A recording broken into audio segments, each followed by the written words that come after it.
Good morning students, this is your EVS video. बच्चों, I have explained this chapter before. Today, do this work in your book and notebook also. First of all, we will do its MCQs. The planet Earth is our dash. जो planet Earth है वो हमारा क्या है? School है, home है या hospital है? तो our answer is home.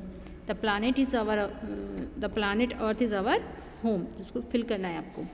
Highlands are called dash. जो ऊंची ज़मीनें हैं उनको कहते हैं hills, mountains, desert. तो इसका आंसर है hills. Highlands are called hills. इसको टिक करना है. अब plateau is also called a dash. Plateau किसको कहते हैं? डेजर्ट को, टेबल को या टेबल लैंड को. तो plateau is also called a table land. Plateau का एक नाम टेबल लैंड भी होता है, उसको टेबल लैंड भी कहा जाता है. A sandy area with little rain is called a dash. एक रेतीला क्षेत्र जिसमें कि बहुत ही कम बारिश होती है उसे क्या कहते हैं? Hills, mountain, desert. तो आंसर इज डेजर्ट. उसको डेजर्ट कहते हैं. Very dash area with steep slopes are called mountains. कौन सा एरिया होता है जिसपे ढलावदार चोटियाँ होती हैं और उसको उस पर ढलान होता है, ऐसे माउंटेन्स को क्या बोलते हैं?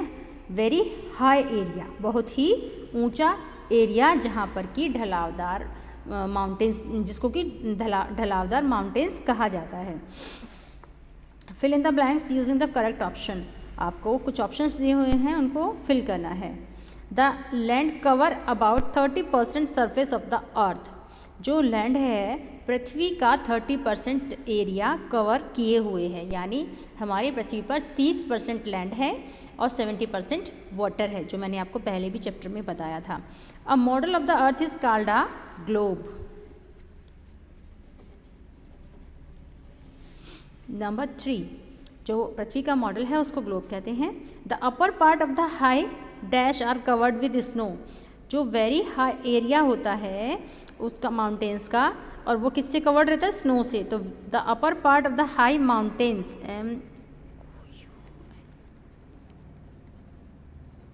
The upper part of the high mountains are covered with snow.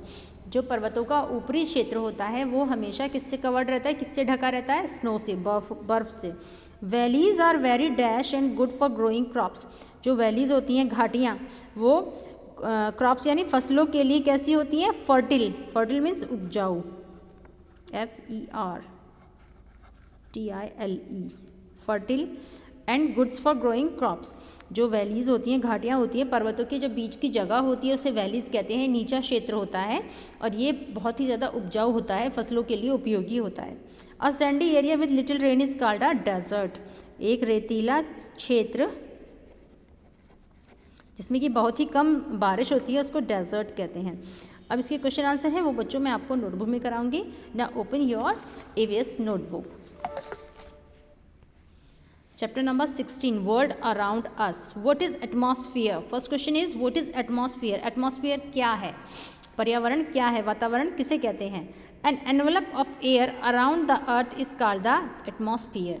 इसमें बताया है कि पृथ्वी के चारों तरफ जो हवा का एक एनवेलप बना रहता है, एक सतह बनी रहती है, उसको हम एटमॉस्फेयर कहते हैं.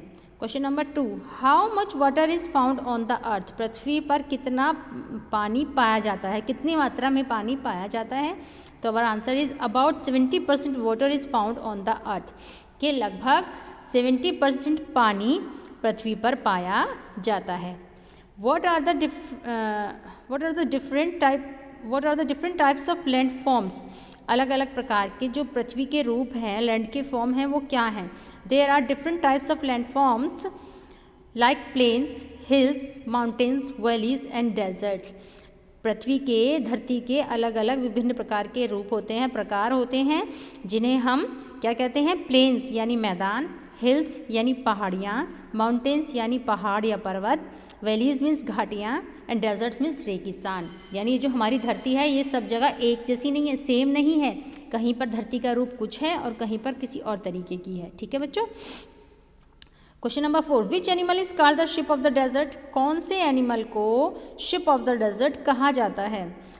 Camel is called the ship of the desert. जो कैमल होता है, ऊँट, उसको रेगिस्तान का जहाज कहा जाता है। Question number 5, what is the difference between hills and mountains? Hills और माउंटेन्स के बीच में क्या डिफरेंस है, क्या विभिन्नता है? तो हाईलैंड्स आर कॉल्ड हिल्स, जो ऊंचे क्षेत्र हैं उनको हिल्स कहा जाता है। हाईलैंड्स यानी ऊंची उठी हुई ज़मीन है जहाँ पर, उसको हिल्स कहा जाता है।